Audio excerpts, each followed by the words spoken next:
could it be? But me, your man, Louis T. Welcome to the 2020 NFL Draft Live, 101 Live. All right, second installment. This week we're talking running backs. And this is a really deep class of RBs this year. Last year, there was one first-round running back, and then there was a precipitous drop-off. I actually liked the two running backs that went in the third round. As a matter of fact, they went in back-to-back picks. The Bears snagged one in, oh man, I always forget his damn name. The Bears snagged one, and then the Bills snagged Devin Singletary. And I liked both of those guys, but they didn't go to the third round. So I don't think there was a second round back last year. I think I skipped over one. Alexander Madison, I believe, went in the second round to the Vikings. And that was a surprise to many people, including myself. But the running back class last year wasn't all that great. This year's class, however, I think a lot deeper than last year's. I think there's depth throughout this class, and I think there could be two first-round backs. I really think there could be another addition to the first round. My running back group looks a little bit different than most of the pundits out there. Most of the draft beatniks that you're going to read and look at, there's pretty much a consensus that DeAndre Swift is the number one back. Sort of like Josh Jacobs last year, and I was on board with that last year. I'm not on board with that this year. I don't think DeAndre Swift is the best back in this draft. Although, if you were to think he were the number one back in this draft, I would not. I wouldn't have that big of a gripe with you. I mean, it's not that big of a discrepancy between he and the guy I have as number one, and Jonathan Taylor, the running back out of Wisconsin. That being said, this is a really good group. You're going to see backs come off the board in the first and second round. Then I think you're going to see a little bit of a period where teams maybe go elsewhere, try to find some of those guys that got pushed down the board a bit.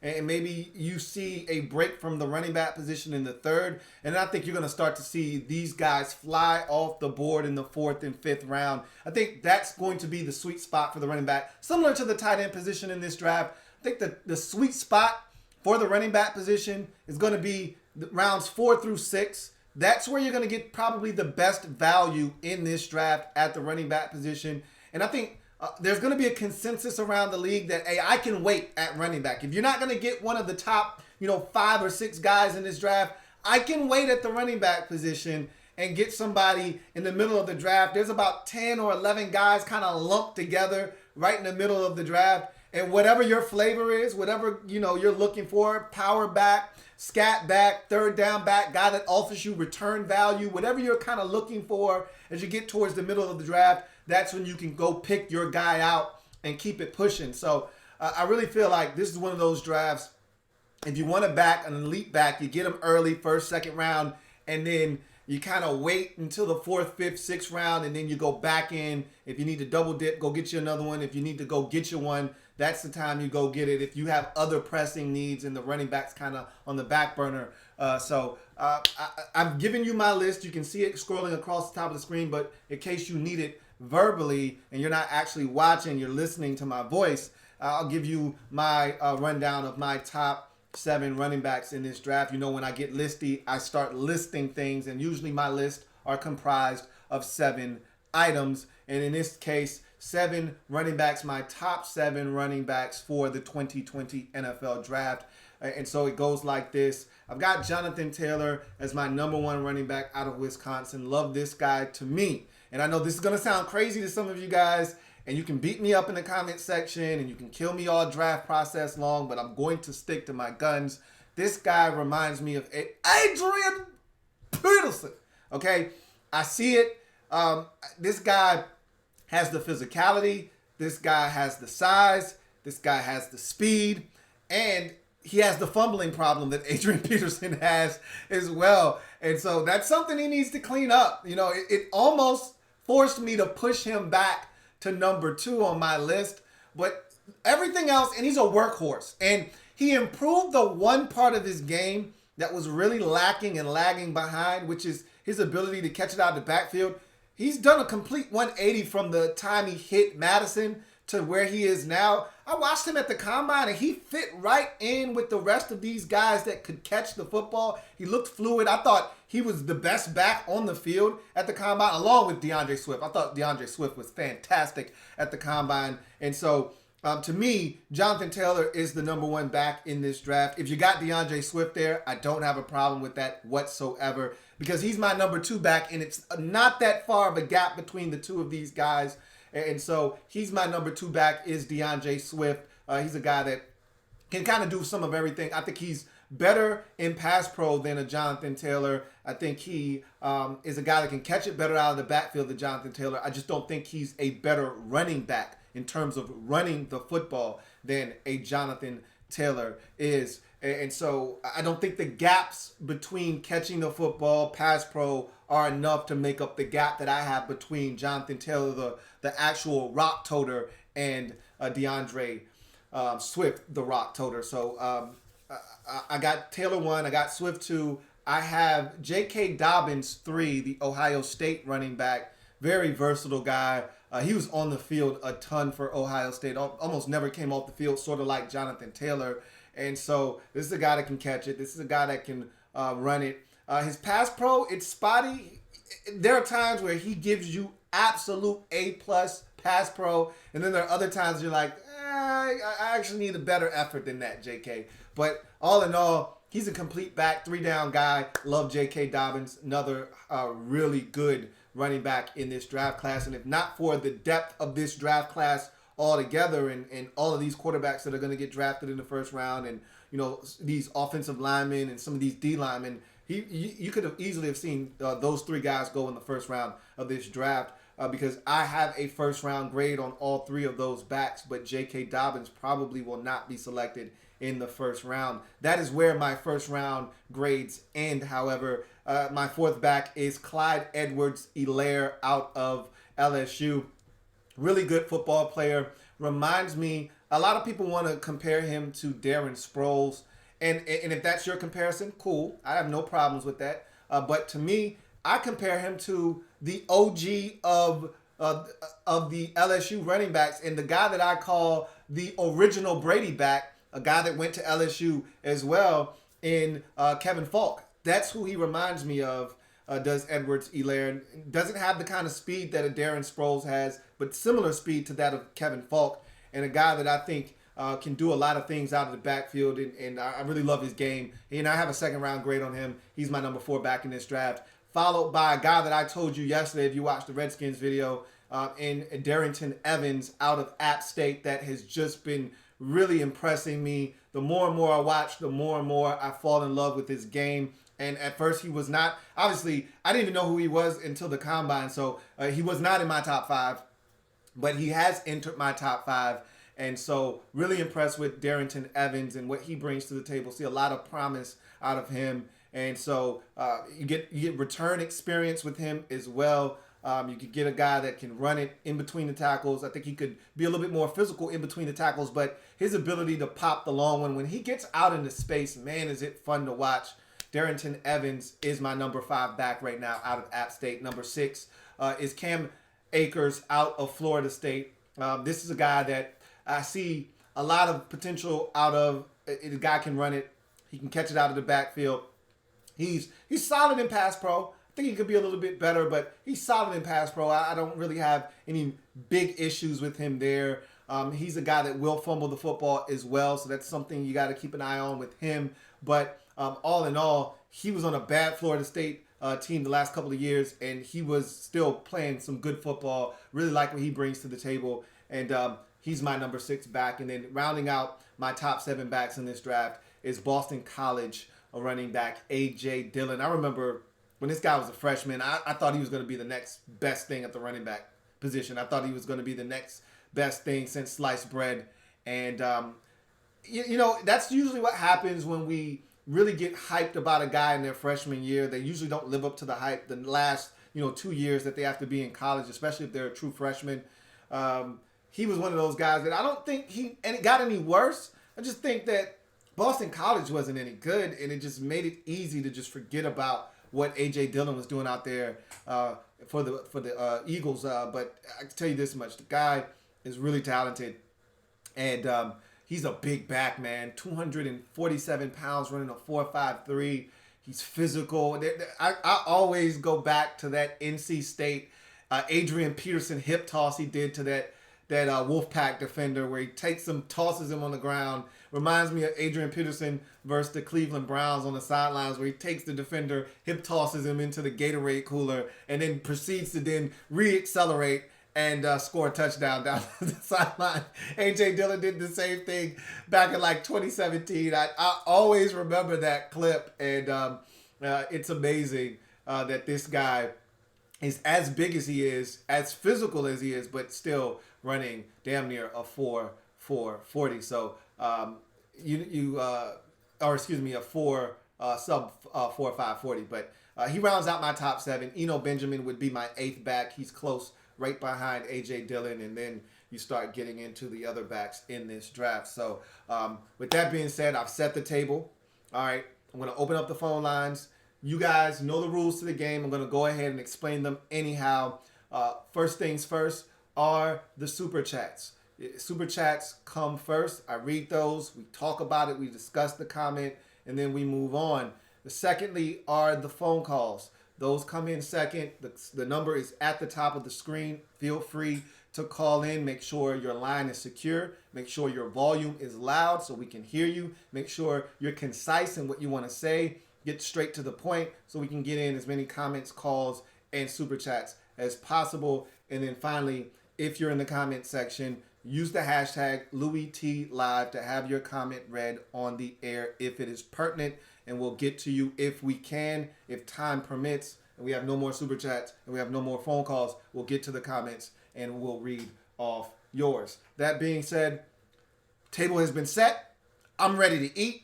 Let's get to the comment section and start reading off some of these comments. We got a couple of super chats, so I will read that first. And we got a super chat from DMV Fan 123. DMV Fan 123, thank you for getting the party started tonight. Greatly appreciate your super chat. DMV Fan 123 writes, I love me some Cam Akers.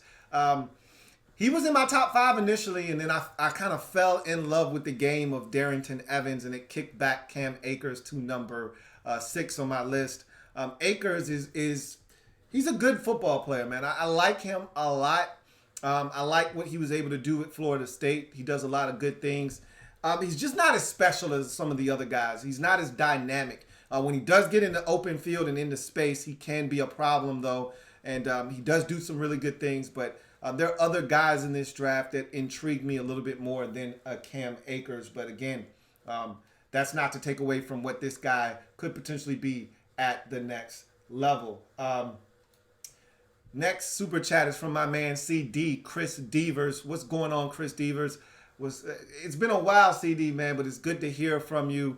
Appreciate the super chat. And Chris writes, my man, I'm stressed with Dak and Coop and Cobb. Well, I can tell you right now, Dak isn't going anywhere.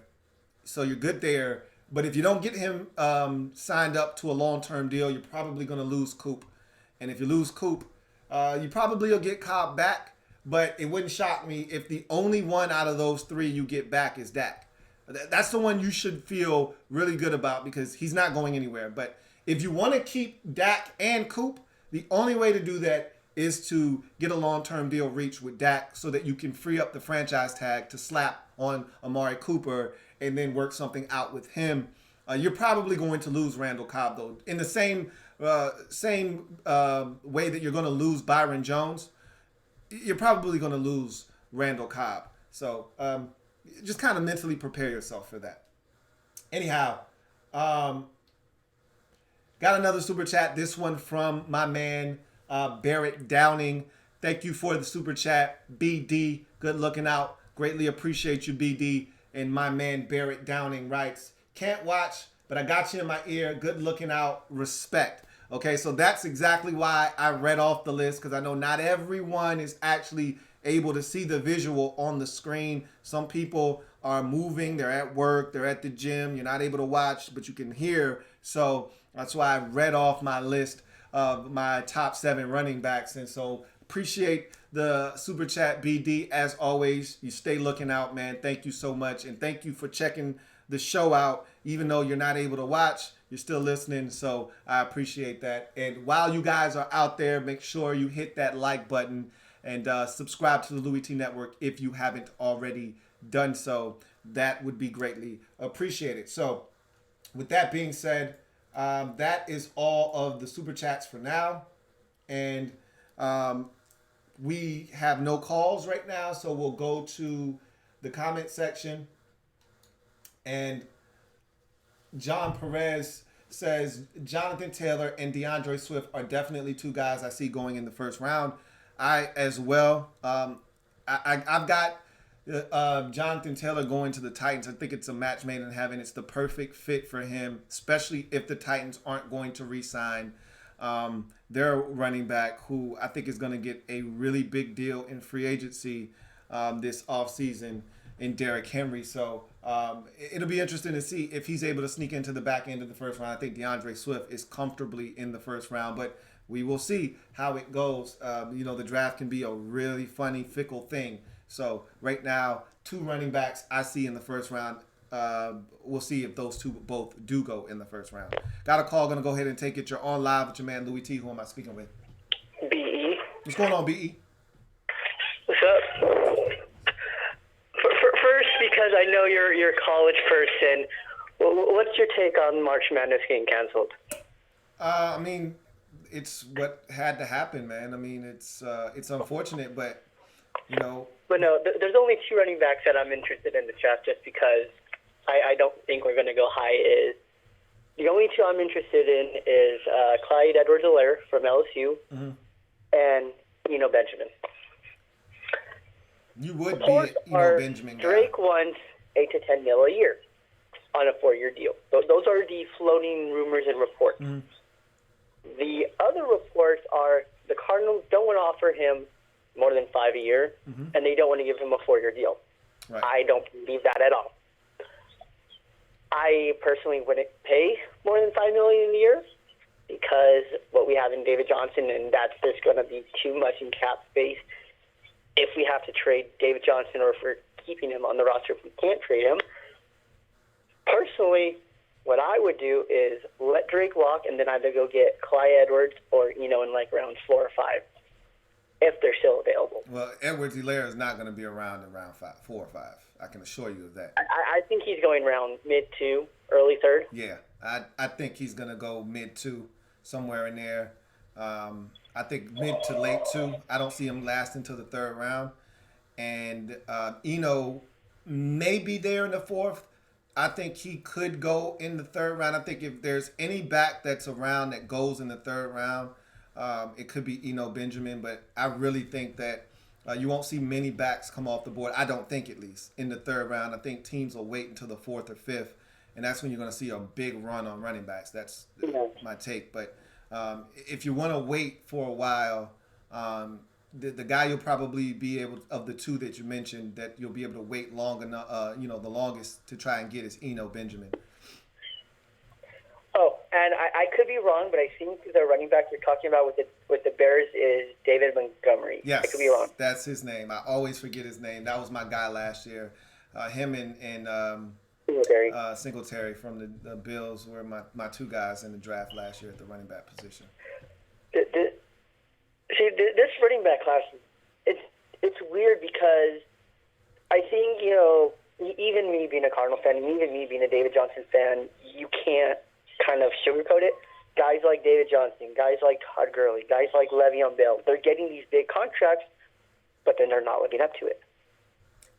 Yeah. So I think with the running back class, I think teams are going to be wary of that, and they're going to wait on a running back because they could go, they don't need that. Well, preferably they would want that every down back, but they don't want to go high on it and then have a dud.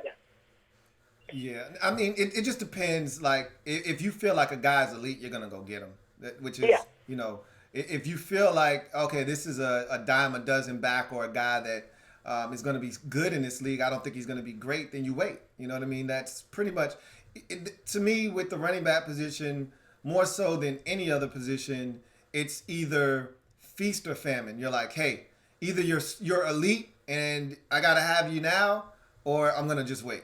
There's usually no in between with the running backs. That's why you see, so few go early and you see a bunch go late. Because most people feel like, I can get a back in whatever round and I'll be fine and they'll produce, But this year I think there are a number of guys that have upper echelon talent that will force teams to maybe have to, pick a back a little bit earlier than maybe they would like to. Yeah, because I think before, running back started going back in round one, I think after the Trent Richardson one, you didn't have a first round in for like 4 or 5 years until Todd Gurley and Melvin went in, I want to say 2015. I could be wrong. Yeah, it's somewhere in there. Mm-hmm. And then running back started going back in round one. So it's going to be interesting this year. Because I do think Swift and Taylor are going to go round one. I know Taylor for sure. Swift, maybe if someone wants to jump back into the round one for that fifth-year option. If not, maybe at least the first 5-10 picks of the second round. Yeah, it might be the other way around. Like right now, the consensus is that everyone loves DeAndre Swift. They see him as, Jonathan or Josh Jacobs 2.0, which is he was the first round pick last year and had a tremendous rookie season. So if everyone is looking at him as Josh Jacobs 2.0, then he's a first round back, and he'll probably be the first back off the board. I just happen to be a Jonathan Taylor guy myself. So it's going to be interesting come April because it's like there's so many scenarios. Maybe just nobody goes running back until late round one. Buccaneers might go running back if they don't go quarterback because really they have Ronald Jones, but he's entering his third year or fourth year, and he hasn't really lived up to expectations. They still have I can't think of their starter's name. Yeah, you're talking about the dude from Auburn. I can't remember his name either, but I know who. Yeah. So many teams could go running back that they need one, but then again, it's just like, will they go running back? Yeah, I don't think the Bucs will go running back early. I mean, I think they'll go quarterback if anything else. If they don't land, a free agent quarterback, I think they would go quarterback early in this draft. So, I think looking at the teams that need a running back, I would want to say, I don't know who would go running back round one now. Actually, maybe the Steelers, because I don't know. Did they still have James Conner, right? Yeah, no, they're good. I don't think they'll go running back. I can't think of a team that would go running back round one off the top of my head. Well, I know the Titans, if they don't re-sign Derrick Henry, would go running back probably first. Yeah, but they'll probably franchise tag him. Oh, they have to franchise tag. Tannehill, yeah, they can't franchise tag him. All right. So yeah, that would actually they would have to go run. Well, not really have to, but they would be the. They're not the same team without a running back, and to me, he would be able to slide right into that role of workhorse, and they wouldn't miss a beat. So. That to me makes the most sense if you're the Tennessee Titans. So yeah, that would. Because they happens. do need Tannehill can't win on his own. He needs a running game. Absolutely. Hey, BE, man, thanks for the call, man. You take it easy. You too. Yep. All right. Got a super chat, so I'm going to go ahead and read that. This super chat is from my man Tommy Knockers. Appreciate the super chat, Tommy Knockers. Thank you so much for the super chat. Tommy Knockers writes, Louis, what's up, my brother? Just sending some love from Brooklyn, New York. Great job. Thank you, Tommy Knockers. Appreciate the super chat, man. Got another one. Gonna go ahead and read that one as well. This one from my man CD. Again, double up, for my man Chris Devers. CD, appreciate the super chat. He writes, I know it's running back talk, but you should do an E-show, and I love Hooper And he's going to the skin, shaking my head. Last question. You think McCarthy and McCarthy can put this together? Yeah, I think he can. I'm not a huge Mike McCarthy fan, though. Just to let you know, I think he's a mediocre coach at best. And we're going to find out, though, if it was more Aaron Rodgers or was it more McCarthy or was it a mixture of the two? And, and he can hold his own weight by himself. But I'm not a huge Mike McCarthy fan. So we'll see what he does in Dallas.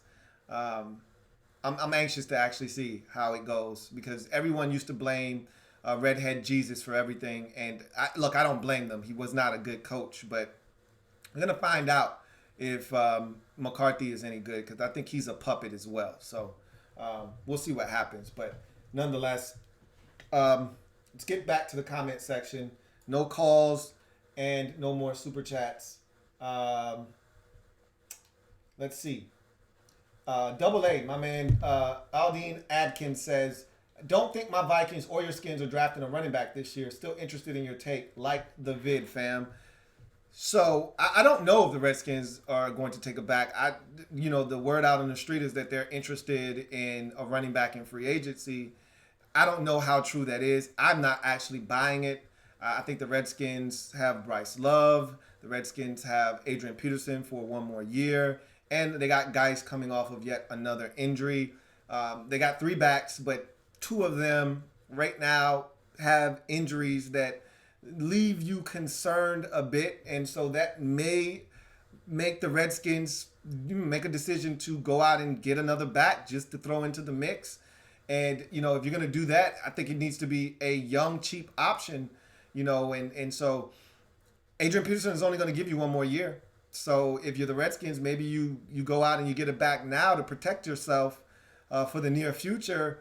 Maybe you don't. Maybe you ride the season out with AD because he's shown you he can stay healthy, even though the other 2 haven't, produced yet. In the case of Bryce Love and in the case of Darius Geis, hasn't produced at a high enough clip and stayed healthy at a long enough level to make you feel comfortable about what he's capable of. So, the Redskins are a wild card in the running back department. I wouldn't count them out quite yet. Now, the Vikings are a different story. They love Dalvin Cook.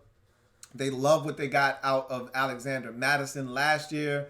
So, and even the guy, Boone, that stepped in when both of them got hurt late in the season, he was actually really good too. So, I don't see the Vikings taking a running back in this draft either. But we will see. Got another call. Going to go ahead and take it. You're on live with your man, Louis T. Who am I speaking with? Hey, how you doing, young brother, man? Hey, look, I live in Richmond, Virginia, but I got some homies out there from where you at. But check this out, man. I'm getting sick and tired of people dogging Haskins out like they wanted him to be 100 for 100 perfect his first shot. Like, come on, man. Like, this need to be for real. You know what I'm saying? Like, a lot of the greats, not saying Haskins going to be great, but a lot of the greats struggled their first year. And everybody just trying to dog Haskins and throw him to the wolves saying we should draft Tua and all this and that. You want us to draft an injury-prone quarterback. That makes zero sense. You feel what I'm saying? Like, the common sense thing to do is to draft Chase Young. Now, if Haskins doesn't work out this year, then you think about a quarterback in the draft next year. You don't draft an injured quarterback after our quarterback only had 7 starts. That just doesn't make any sense, man. But I ain't gonna hold you up your time. I'm gonna leave you with that, and I'll take your response on the live. All right. I think he got the shows mixed up. Yesterday was the Redskins show. He just called in and started talking, and he just knew he had his whole take ready to go, and he was a day late with that take. But it's there. I mean, he said what he had to say, but this is actually a draft show tonight, not a Redskins show. So hopefully I'll be able to get him in the next time we do a Redskins show. But I get his point about Dwayne Haskins. Anyhow, got some more comments. And this next comment is from Double A. He says, Alex Madison was the very last pick of the 3rd round. So I was right. He was not in the 2nd round. I think I said he was in the 2nd round. he was in the third round. So he actually went after the two guys that were towards the top of the second round that I talked about earlier. So that is my fault because I thought he went before those guys. He actually went after them. Salute to the dazzling Urbanite. Got another call. Gonna go ahead and take it. You're on live with your man Louis T. Who am I speaking with? Hey, it's Devers. What's up, buddy? What's going on, CD? Oh, man. Just enjoying all the content you've been throwing out there. Appreciate it. Man, you gave me my last 2 hours of entertainment from your Redskin show last night while I was at work today. I appreciate that. Hey, glad I could help, man, and be of a little bit of assistance. And I'm a Cowboys fan. I know. Trust me, I know. How do you do this? It's a lot of work, man. It's a lot of work. Hey, man, I've been with you since you've been with 3K fans up here, man. You just doing work. You were 13K now? Yeah, man. Just hit 13 last week. Well, I wanted to show a little love tonight. That's why I was sending them super chats. I just wanted to say what's up and all that good stuff. Yep. But, man, if you all get my boy Hooper from the Falcons, I'm going to be really disappointed. I know it's a draft show. I'm sorry. I played Madden, had a couple drinks, and I put you on tonight. Hey, I hope we do get him, man. We need him bad, man. I can't have it. I understand, but we got to get some guys too, man. Y'all can't have all the fun over there. We need some weapons too. Hey, I'm cool with losing Byron Jones, by the way. I'm okay with that. So if Philly wants him or the Giants want him, I'm okay with that. I know you are. Most Cowboys fans have already wrapped their brain around that, so that's cool. Well, I just want to show some love, man. You have a great night. Appreciate all the content, man. You get me through my days when I work, and I'm doing my thing. Hey, man, I appreciate you, CD, man. You take it easy, man. You take it easy, man. We Virginia boys. We them boys, man. That's right. You take it easy, man. All right. Got another super chat, man. Always good to catch up with my man, CD. Brian Norfleet says, sending love from the Rockies in Colorado. He says, keep up the great work, man. Appreciate you, Brian Norfleet, on the super chat. Thank you a ton. So, let's get back to the comment section. And we left off here. Lorenzo Simpson says, how is Swift a better back than J.K. Dobbins? I'm a Michigan fan, but J.K. is the best back I've ever seen. He said, best back I've seen this year. Well, if you're a Michigan fan, then J.K. scorched you for a two-piece. So, yeah, you would be thinking that J.K. Dobbins is the best thing since sliced bread. But believe it or not, there are other backs in this draft, that are really good. And if I'm not mistaken, Jonathan got you for a two-piece too. So, you know what? Everybody was getting you for two pieces in this season. So, I like Jonathan. This is my one gripe with Jonathan Taylor is the fumbles. He's got to clean that up. Can't be putting the church's money on the floor. But at the same time, he's extraordinary, man. The things he's able to do at his size. And he blew me away with the 4.39. Even though everyone told me he was going to run fast, I didn't believe him because I said, look, man, this isn't Michigan. This isn't Rutgers or Minnesota. He's not going to be running past these guys. If this were the SEC, these guys would be catching him from behind. And then he went to the combine and ran a 4.39. I'm like, oh, he actually is this fast. You know, it's not just because it's Michigan or, you know what I mean, it's Rutgers or Illinois that he's smoking these dudes. He's actually really track fast. So he's really impressive to me, man. I think he does a lot of things really, really well. And so J.K. Dobbins is a really good running back as well and does a lot of things that I like. But at the same time, I don't think he has the elite traits that you have in a Jonathan Taylor or a DeAndre Swift. So Dobbins is a good back. He's a really good back, and that's why he's the third back. You know, and like I said, it's not a big gap between these guys. It's not like Jonathan Taylor's head and shoulders above the rest of these guys, or there's a huge drop-off after the first two, like at the cornerback position in this draft. He's right there in that mix. I think it's a top three heavy draft in terms of these guys, and then there's a little gap between them to me.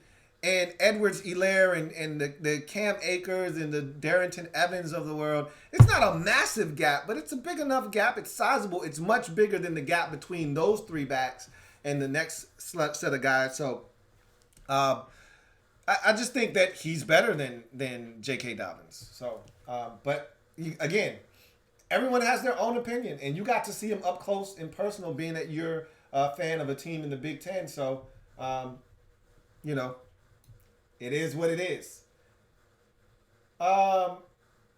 Peyton the Great says, who is a sleeper to you in the running back draft class?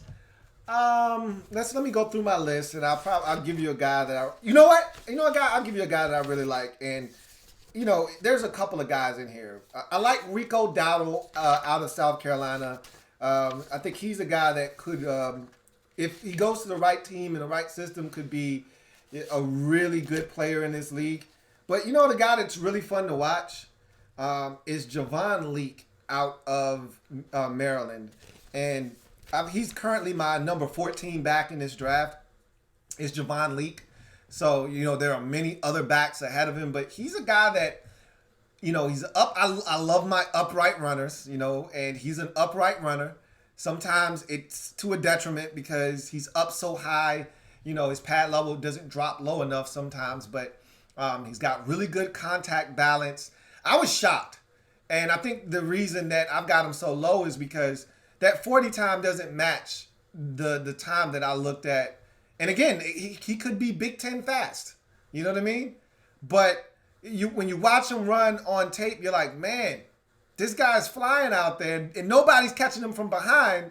And then he goes to the combine and runs a 4.56. And I'm like, well, dude, that's not what I saw on tape. That's not matching up. So hopefully he cleans that up at his pro day. And I hear that Javon Leake ran a 4.43 at his pro day. That would make more sense. Or a 4.46. That would make plenty of sense than the 4.56 that he ran. But I like this guy's game.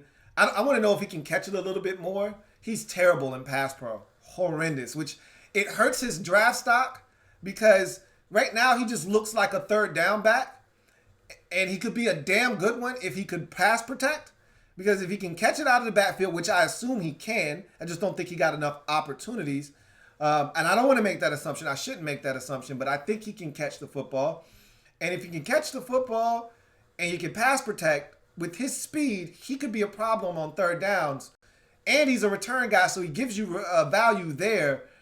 I really like Javon Leake. I said all of that to say this. I really like Javon Leake. I actually like him more than his teammate, Anthony McFarland Jr., who I think is just a one-trick pony. He's a home run hitter. You get him out on the edge and he's a problem, but I don't really see much more substance to his game, whereas Javon Leake can offer you a multitude of different things.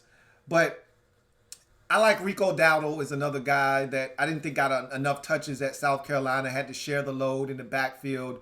And so I think if you give him an opportunity to touch the football a little bit more, I think he's a guy that can do some things. And I think he's got some serious versatility with him as well. So that's another guy that I really like. And that I think is somewhat underrated in this draft. So, next comment is from John Perez. My man JP says, Edwards-Helaire is a guy you really need to keep an eye on. Kid can play some ball and was fantastic all year for my LSU Tigers. Yeah, that's the reason why he's fourth on my list. He's a really good football player. The one thing he lacks is top-end speed. But if you can make up for it in different areas, which he can, you can overlook the fact that he's not a burner and a blazer.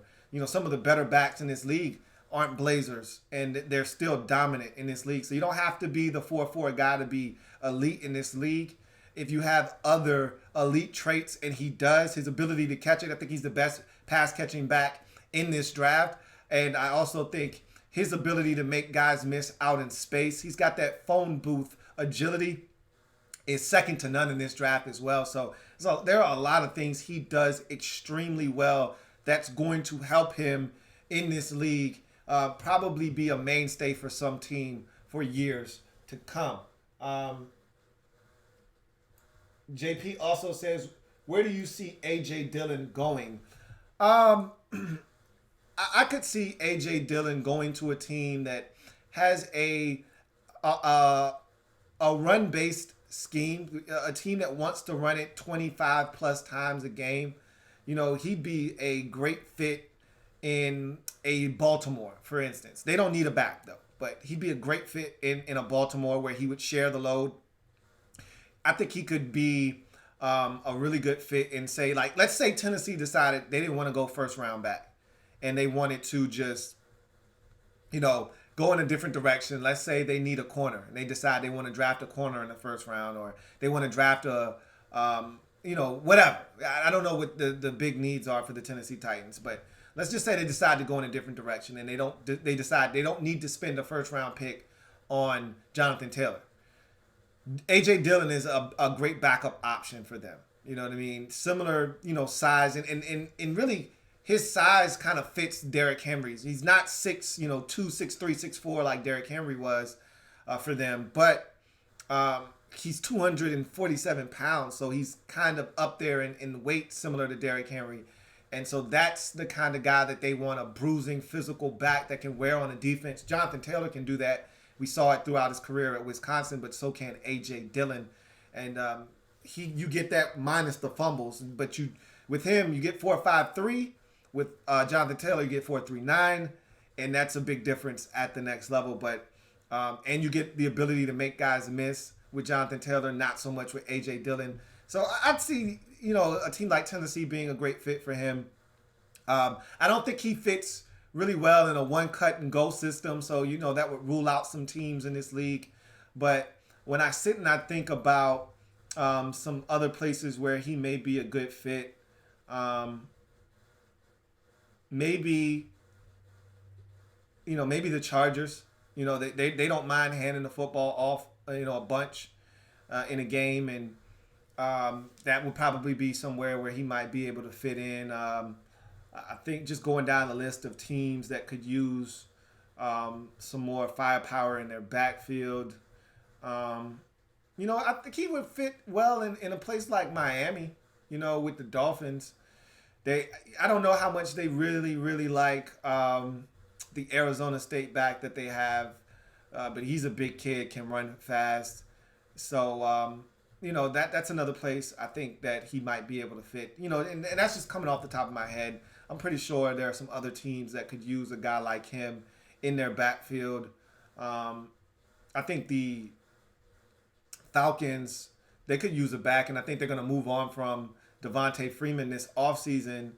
And, they got Quadri Allison out of Pitt last year. A.J. Dillon is a better version of Quadri Allison. So, those are just a couple of teams off the top of my head. Anyhow, the 20th Mike says, did they cancel the NFL draft, or did they say no fans can attend due to the coronavirus? I'm going to do a video on that, on the effect of the coronavirus on the NFL, because it's affected everybody else. But I don't think they're going to cancel the NFL draft. They don't need fans nor the players to show up at the draft to have a draft. So I think they're probably going to go on business as usual with the draft. I just don't think they're going to have any fans in attendance, and I don't think they're going to have the players show up. I think they'll just have essential personnel there, really just to relay the picks to the commissioner, maybe. I think that's how they might do it. Or they could just have them phone it in and just do it that way and have nobody show up and just have the commissioner announce the picks. So I don't see the draft getting canceled. I see a situation where they're going to have to alter it significantly. Got a call, going to go ahead and take it. You're on live with your man, Louis T. Who am I speaking with? Hey, what's going on, Louis? Your boy, Mr. Yedo. What's going on, man? Hey, not much, man. Hey, so my question for you is the following, right? Yeah. Have you seen anybody who may be undersized but is very versatile, like a Chris Thompson or anything like that maybe we should be looking at or checking more tape on? I got the perfect guy for you in this draft. Jermichael Hasty out of Baylor is a guy that's 5'8", 205 pounds, and I really like him, man. I like him a lot. He's a guy that can catch it out of the backfield. he can run. The Oregon State game is the one that kind of got me really feeling this guy's game. And so he's a guy that kind of fits that kind of role as a guy that can fill that Chris Thompson void, so to speak, if Bryce Love isn't able to fill that void. Oh, okay. Yeah, I was trying to see if anybody, because I know a lot of people are talking about J.K. Dobbins and everything else, and I was just trying to see if there's anybody who could flip, because you said it before, right? Like the Redskins should plan accordingly because they're planning on AP because he's healthy and because he's available, right? Mm-hmm. That's like you said, that's the most important thing nowadays is availability. Right. Finding somebody who can maybe fit that role. I know for a fact we got guys and we have Love and but they're still untested, right? Like they're not the point. So to me, I could see the Redskins maybe getting something later down on the line. Mm-hmm.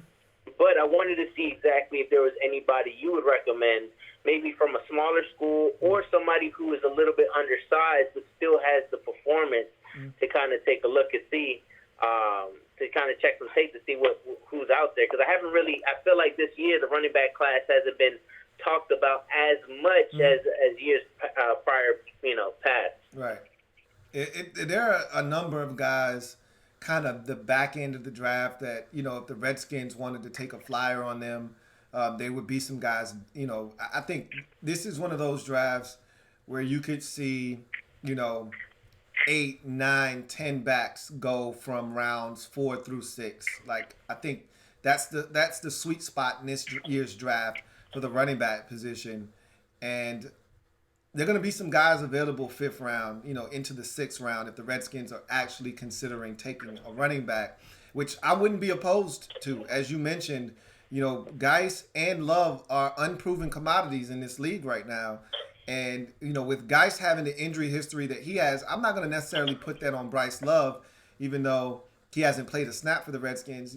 This is 2 years of the same thing with Darius Geis. So if he's not able to stay healthy this year, you've almost got to put yourself in the mind frame of, hey, we might have to move on from him and not necessarily get him off the roster, but, start drafting or looking at guys to replace the kind of production that we were looking for from Darius Geis, because we think he's our bell cow. He's supposed to be our RB1, and he hasn't assumed that role because he hasn't been able to stay healthy. So, there could be a guy in this draft. I appreciate it, Luke. Appreciate all the insight and everything else, man. You have a good night, Luke. Likewise, man. Take it easy. You too. Bye. So, my man MP, man, it's been way too long that I've chopped it up with my man MP. Wow. That's crazy. What's going on? He says, big up, Lou. Have you discussed the kid out of App State yet? Darington Evans. Is it me or does his game look like it will ascend to the NFL level? Yes. And I've already discussed him and he's in my top 5. So I'm a big Darington Evans fan, man. This guy he looks like he has a chance to be a stud. And I talked about him last night on the Redskins show. Briefly, but he to me is a cross between Kenyon Drake and Phillip Lindsay out of Denver. He's just got that tall, long build, and he's not overly tall. I think he's like a 5'11" back, but he's got that long, angular frame. But, man, when he gets out into the open field, he is dangerous, and he can make you miss. He's got great contact balance. He's got the speed to outrun anybody in the secondary, outrun angles. He's really dangerous, man. And I think if he gets into the right hands, like, he'd be super dangerous in the hands of a Sean Payton. Like, that's the kind of team you don't want that guy ending up on, because if he gets somewhere where they've got a creative offensive mind that will put him in positions to succeed right away, he's the kind of guy that'll come in and just tear the league to shreds. So it'll be interesting to see where he ends up, because he offers you return value. I think he can catch it out of the backfield. And like I said, you get him out in space, and that means wide receiver screens and, things like that, where you just quick hitters, where you just get him the ball, swing screen, you get a couple of blockers out in front, and this guy could turn into a problem, because anytime he gets the football out in space, he turns into a return man. And so, those are the worst guys to have to tackle out of space. The guys that have return experience, and then they get the football, and then they turn into a return guy once they get out into space. So he's one of those types of guys. When he gets out into space, he turns into a return man. Good luck. You're going to need it. So really love his game. And yes, I have talked about Darington Evans. So, all right, got a call. Going to go ahead and take it. You're on live with your man, Louis T. Who am I speaking with? What's going on, Louis? Your man, JP. How you doing? What's going on, JP? I'm good, man. I'm good, man. Listen, it's been really crazy over here in New Jersey with this coronavirus shit. It's right now, New Jersey's in a state of emergency, and my job is they're panicking right now. Customers, stuff's flying off the shelves. It's big, man. It really is. Yep. I know how tough that is. We're on a state of emergency too. I said most states are in a state of emergency. We are as well. Yeah, it's a tough situation to be in. I know how a lot of us were looking forward to March Madness and the playoff and the NBA getting suspended. NHL hockey. I'm a hockey fan, so I'm a little disappointed.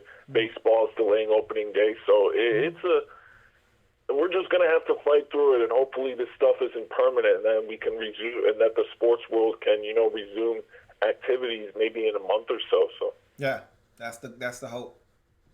Exactly. So I got a couple things.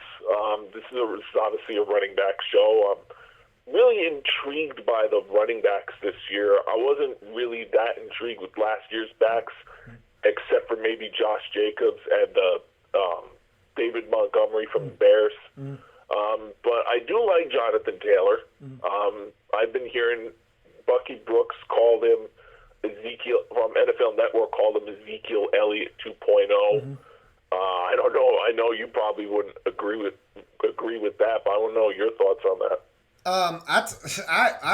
What I said might have been even more absurd than that. If you think that's absurd, I called him Adrian Peterson 2.0. Well, not 2.0, but I called him the closest thing I've seen to Adrian Peterson is Jonathan Taylor, in terms of size.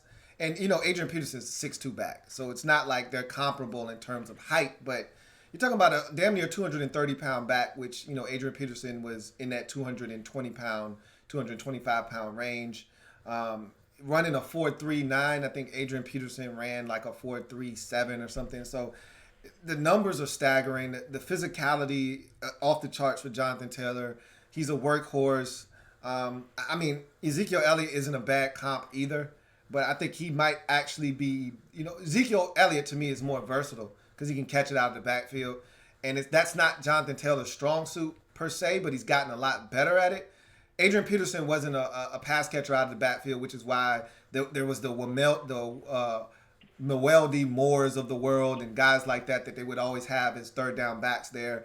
And he seems to be one of those guys that I wouldn't be shocked if wherever he lands, they need to have a third down back to offset him. But he's amazing. I love Jonathan Taylor.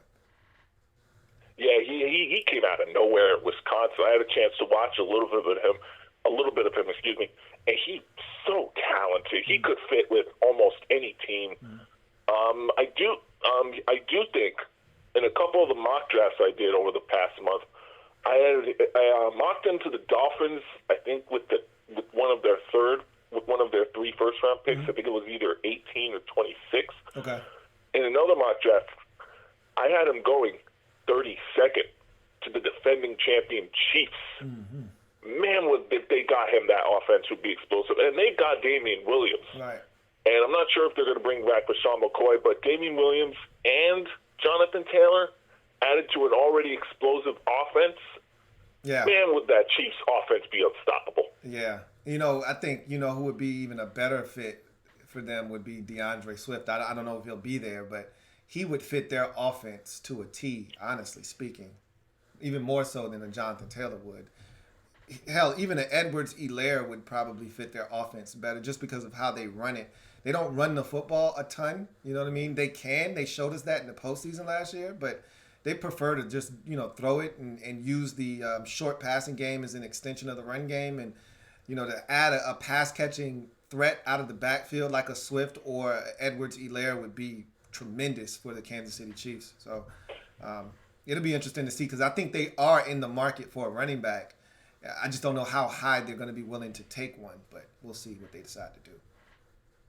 Oh yeah, I think that if they're they could go with Taylor, or they could maybe go in the maybe second, third, or fourth round, maybe snag Edwards-Helaire, like you said.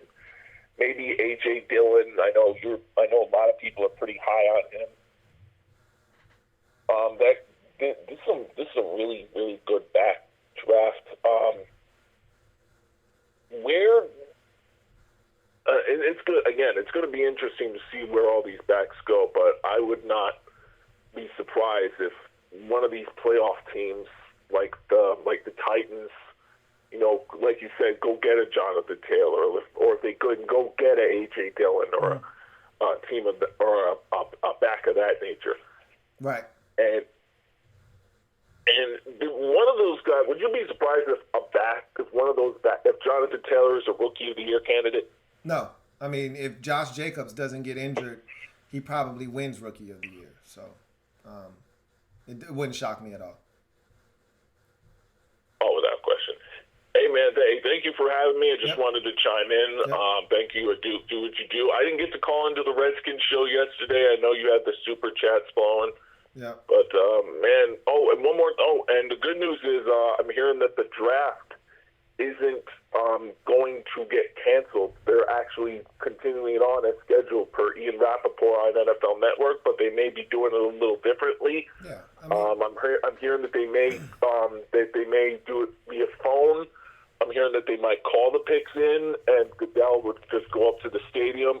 It's still up in the air as if there will be fans or players doing taking the draftees by boat to the stage. That's still up in the air, but luckily the draft isn't getting pushed back or canceled, so that's good news. Yeah, I never thought it was in jeopardy because again, you don't have to have people there to have a draft.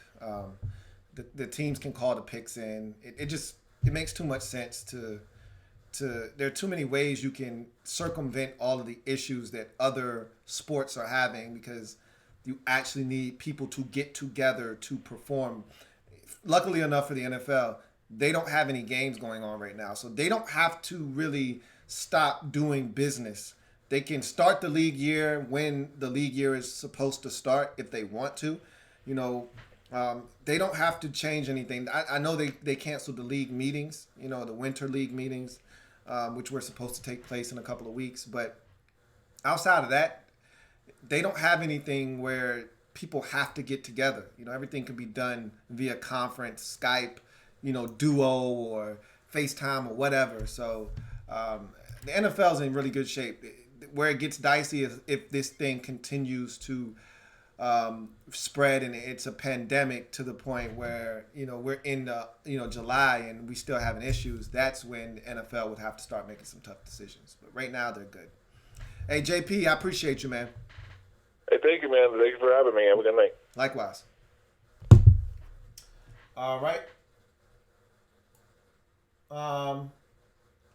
Got a final super chat from Trevor Patch.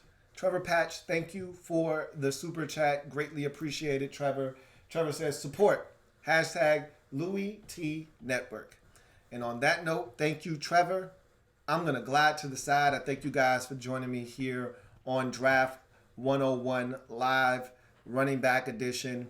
I'm really fascinated by this group of running backs. Think that you're going to see anywhere from 15 to 20 running backs get drafted this year. I think it's crazy because you think about this league and that the running backs are a dime a dozen, and you don't have to pay running backs. And you're going to see a guy that finished up the season as the best running back in the league at that time, won the rushing title this year, and Derrick Henry hit free agency because the Titans don't want to pay him. You know what they're going to do? They're going to draft his replacement this year in the draft. So, it's crazy to see how the running back position is viewed in league circles, but yet you got to have a running back. When you get to December and into January and we see the teams that are left, it's usually the teams that have the ability to run the football. Even the Chiefs. We talked about them not wanting to throw it. Well, they were chameleons come the playoffs because against the Titans, They took the air out of that football in the second half of that game, and that helped them win that football game. And I know they didn't have great success all 4 quarters in the Super Bowl, but Damian Williams went over 100 yards rushing, and I know there were a couple of big runs late that helped him, but still, you got to be able to run the football. And I was shocked at how well the Chiefs were able to run the football in an AFC Championship game and the Super Bowl. You got to be able to run it, and so you're going to see some running backs come off the board, believe it or not. So we'll see what happens. But I'm your man, Louis T, signing off. Remember, if it's not your man T, it's not the best NFL coverage it could be. Make sure you like this video. Subscribe to the Louis T Network if you haven't already done so. And I'm going to do a corona virus video and how it impacts the NFL at some point here in the next 24 to 48 hours. Because you've seen the impact that it's had on other sports. But the NFL, I think, there's no good time for the coronavirus, but being that they're in the offseason, they're going to be able to withstand it a little bit better than all the other leagues who were actually active in the smack dab middle of their seasons. So, and in the case of baseball, just about to get started, and now they have to postpone their season. So, got another super chat, this one from Mr. Yiddo. Support the homie. Hashtag Louis T, hashtag Louis T Live. Appreciate you, Mr. Yiddo. And thank you for the super chat and the support. So that's going to do it for me. You guys enjoy the rest of your night. Enjoy the rest of your weekend. And hopefully you will hear from me in video form here shortly over the next couple of days. I'll be trying to pump out some of these draft prospect 101 videos. So look for me to be very, very busy over the next few days. You guys take it easy. Have a good one. Take care.